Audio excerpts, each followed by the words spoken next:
Mesdames et Messieurs, en vos titres, grades et qualités, je vous souhaite la bienvenue à Celles, dans la commune de Houillet, à l'occasion du 75e anniversaire de la bataille des Ardennes, plus souvent appelée chez nous offensive von Rundstedt, à laquelle personne ne croyait vraiment, notamment au sein des états-majors alliés.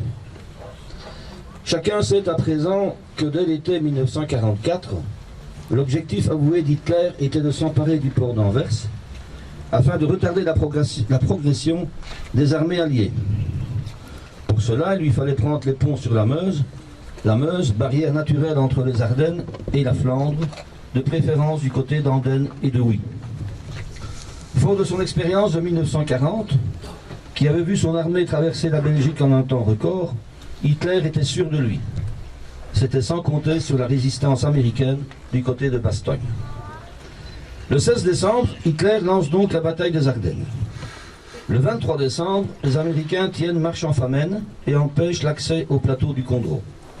Le général allemand von Manteuffel ordonne alors à la 2e Panzerdivision de traverser la Famenne pour s'emparer du pont sur la Meuse à Dinant. C'est ainsi que le 24 décembre, vers 6 h du matin, un bataillon de reconnaissance atteint le village de Celles.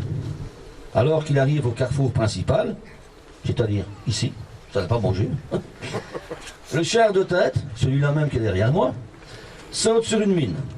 Et c'est ici qu'entre dans la légende une Celloise, Marthe Monric, exploitante du pavillon ardennais, qui se trouve aussi derrière moi, qui ne s'appelait pas le Tank à l'époque, évidemment. À la question de l'officier allemand, elle affirme que la route de Dinant est minée jusqu'au rocher Bayard, ce qui est faux. Le jour se levant, les Allemands manœuvrent pour se mettre à l'abri dans les sous-bois et trouver un autre itinéraire. Toutefois, leurs véhicules sont à court de carburant et les effectifs qui combattent sans arrêt depuis 8 jours sont à bout de force. D'autant qu'il s'agit pour une grande partie d'hommes soit très jeunes, soit très âgés, dont de nombreux enrôlés de force, comme des Autrichiens, des Polonais, des Alsaciens. C'est à ce moment aussi qu'interviennent le 3e régiment de chars britanniques, commandé par le colonel Brown, et la toute puissante 2e division blindée américaine, aux mains du général Harmon, qualifié d'enfer sur roue, Hell on Wheels. Le jour de Noël, alors que les habitants de Celles, terrifiés, sont terrés dans la crypte de l'église, le général Harmon, qui n'en peut plus d'attendre, décide de passer à l'attaque. Venant de Ciney, les Américains se ruent à l'assaut en 2 colonnes parallèles, l'une par Aachen, l'autre par Coljoux. À l'arrière de la Meuse, les Britanniques pilonnent sans arrêt les positions ennemies, décrites précisément sur plan par 2 chefs de la résistance locale, le capitaine commandant baron Jacques de Villenfagne de Sorine et le lieutenant vicomte Philippe Le Hardy de Beaulieu. Il convient d'ailleurs de rendre un hommage particulier à ces 2 combattants de l'ombre pour le formidable travail de reconnaissance effectué à pied la nuit précédant l'attaque décisive. Le 25 décembre toujours, le temps, exécrable depuis le début de l'offensive, s'améliore subitement. Très rapidement, les chasseurs américains décollent de la base de Florenne et viennent bombarder les unités avancées dans les environs de Celles et de Fort-Notre-Dame. Les Allemands sont encerclés, même si dans le petit hameau de Hubail, certains résistent encore. Toutefois, devant la précision des tirs du 3e régiment de chars britannique, le général von Lotwitz ordonne à la division Panzerlehr, venue à la rescousse, de rebrousser chemin vers Rochefort, laissant les hommes de la 2e Panzerdivision se débrouiller seuls. Beaucoup décident alors d'en rester là et de se rendre.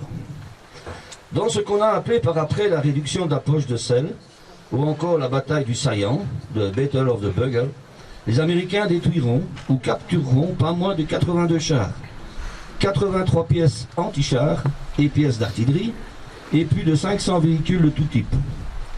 La 2nd Armored Division perdra 28 chars. Cette bataille fera de nombreuses victimes. 900 Allemands au moins furent tués, alors que 1213 étaient faits prisonniers. Quant aux Alliés, 43 d'entre eux perdirent la vie et 201 furent blessés. Le 27 décembre 1944 marquera la fin des combats dans notre région, mais si l'armée allemande était stoppée à Celles, la bataille des Ardennes n'était pas pour autant terminée. il fallut encore attendre beaucoup de jours avant qu'Adolf Hitler n'admette que son ambition désespérée se trouvait désormais abandonnée dans la neige, tel ce panthère solitaire retourné dans le petit ruisseau des Forges, traversant ce carrefour à peine à 8 km de la Meuse.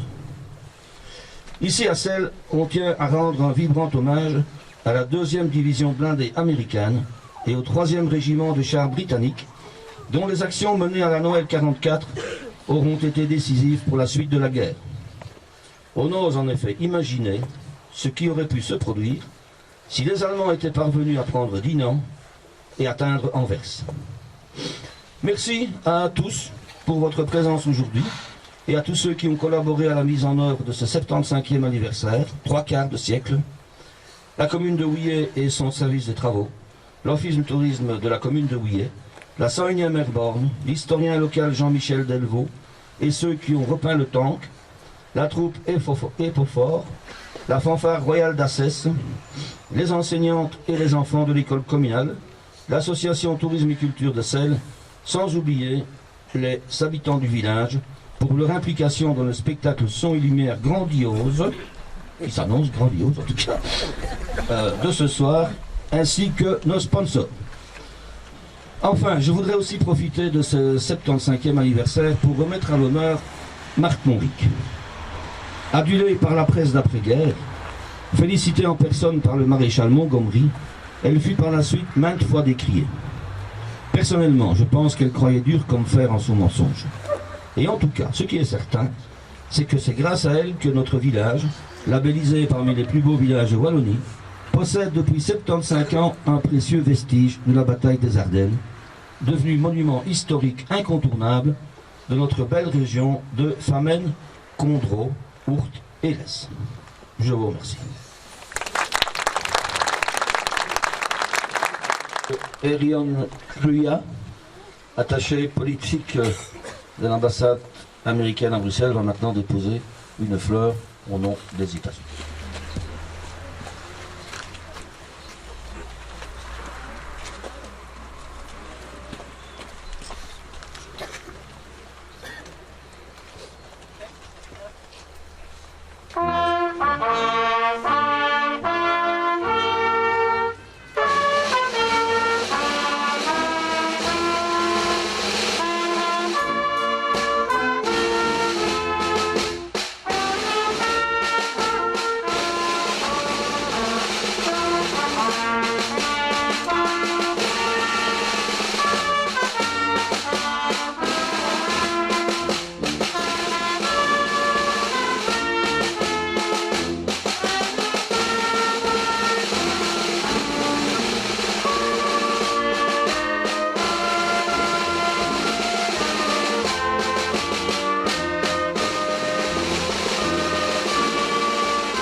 Monsieur Philippe Lombard, président de l'association 101e Airborne, va maintenant déposer une fleur au nom du Royaume-Uni et nous entendrons l'hymne national britannique.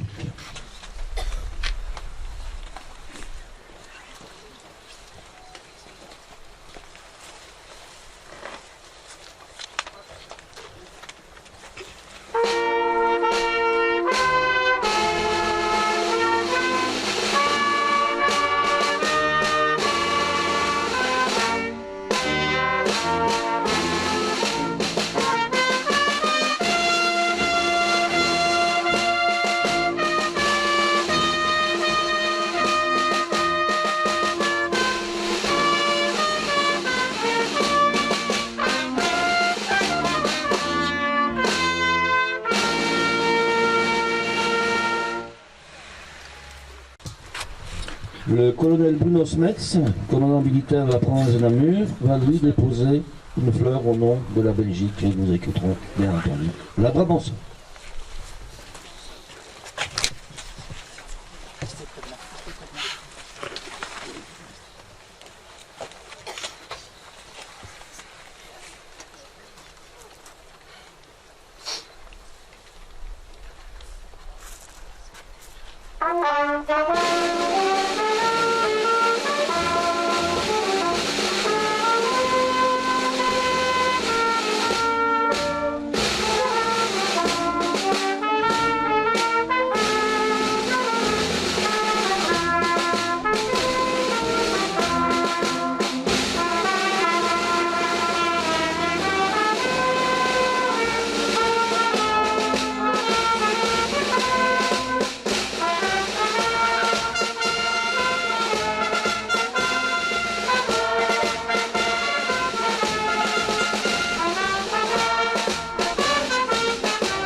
Merci les enfants.